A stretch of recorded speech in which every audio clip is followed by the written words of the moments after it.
Un grand bonjour à vous toutes et tous.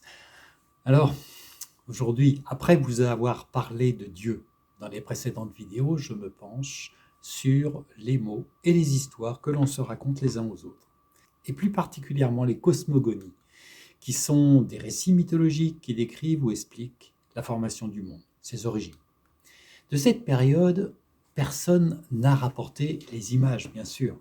Alors, chaque culture, chaque civilisation a façonné une histoire qui se traduit aujourd'hui, tantôt par un récit scientifique ou mythologique, que nous nous racontons et auquel nous adhérons par conviction ou par habitude. Un récit scientifique, ça reste un récit. Un récit mythologique reste un récit. D'une manière générale, tous les mots que nous employons et entendons sont autant de symboles, d'éléments de codage qui vont, au travers de mémorisation et différents apprentissages, générer en nous des comportements et des émotions, des attractions, des rejets, des croyances et des certitudes. Mais tous ces codages, ces enseignements proviennent de qui? De personnes limitées par nature comme vous et moi. Et elles produiront fatalement des résultats imparfaits, limités, et des récits incomplets, voire partiellement mensongers, cela pouvant aller bien sûr jusqu'à la propagande et les emprises les plus terribles sur les peuples. Alors maintenant, parlons, si vous le voulez bien, de complot. Un complot, c'est quoi? La définition du Larousse nous dit que c'est un projet préparé secrètement contre quelqu'un, quelque chose. Ce peut être une atteinte aux intérêts fondamentaux de la nation, une résolution concertée de commettre un attentat par exemple, ou un projet plus ou moins répréhensible. Maintenant, la théorie du complot, complotisme, conspirationnisme, c'est autre chose. C'est la tendance à attribuer abusivement l'origine d'un phénomène, d'un événement historique ou d'un fait social à un complot inavouable. Attention à ne pas confondre, selon moi, complotisme et besoin de clarification suite à des décisions politiques qui interrogent ou révoltent. Si pour éviter la psychose, par exemple, les gouvernants choisissent parfois de ne pas dire ou de biaiser l'information, cela peut évidemment ouvrir la porte à la suspicion et tracer la voie aux thèses complotistes.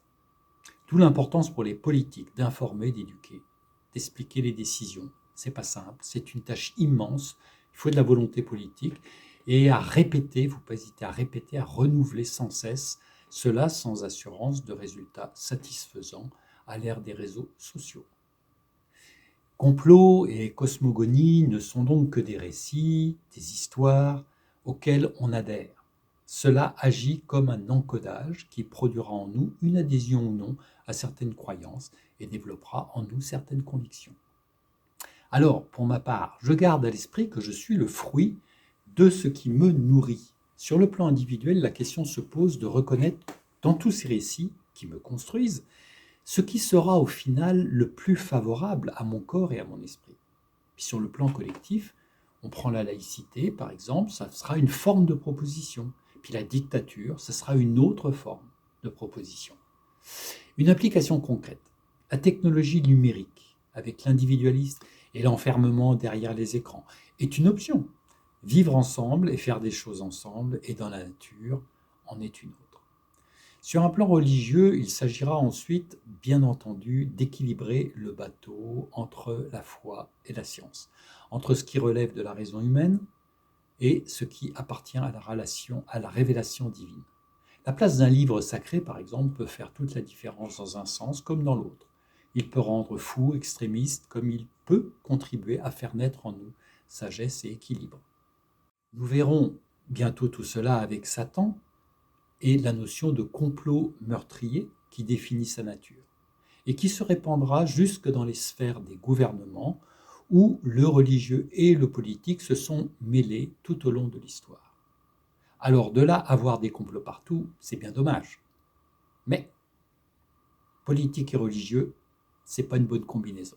Je pense que si nous comprenons la cosmogonie biblique et la réalité du Satan symbolique et manifesté dans notre monde, nous entrevoyons l'essentiel du problème, dans le sens où nous avons quelques clés de compréhension qui nous amènent à comprendre la situation du monde d'une part, et surtout, l'amour et le caractère aimant de Dieu d'autre part. Aimer et se sentir aimé, voilà ce qui importe pour notre équilibre, même si cela peut inclure une certaine forme de détachement face à ce monde transitoire. Quoi que je fasse, je le fais pour Dieu, par l'inspiration qu'il me donne à agir et penser en lui. Et comme Job, je veux être celui qui ne s'attache pas au-delà de ce qui est sage. L'Éternel a donné, l'Éternel a repris. Béni soit l'Éternel. Je n'oublie pas également, comme me le rappelle l'Écriture, que sur cette terre, je ne vois que partiellement, comme au travers d'un miroir, et alors je verrai face à face. Aujourd'hui, je connais en partie, alors je connaîtrai comme Dieu me connaît. Voilà, à bientôt.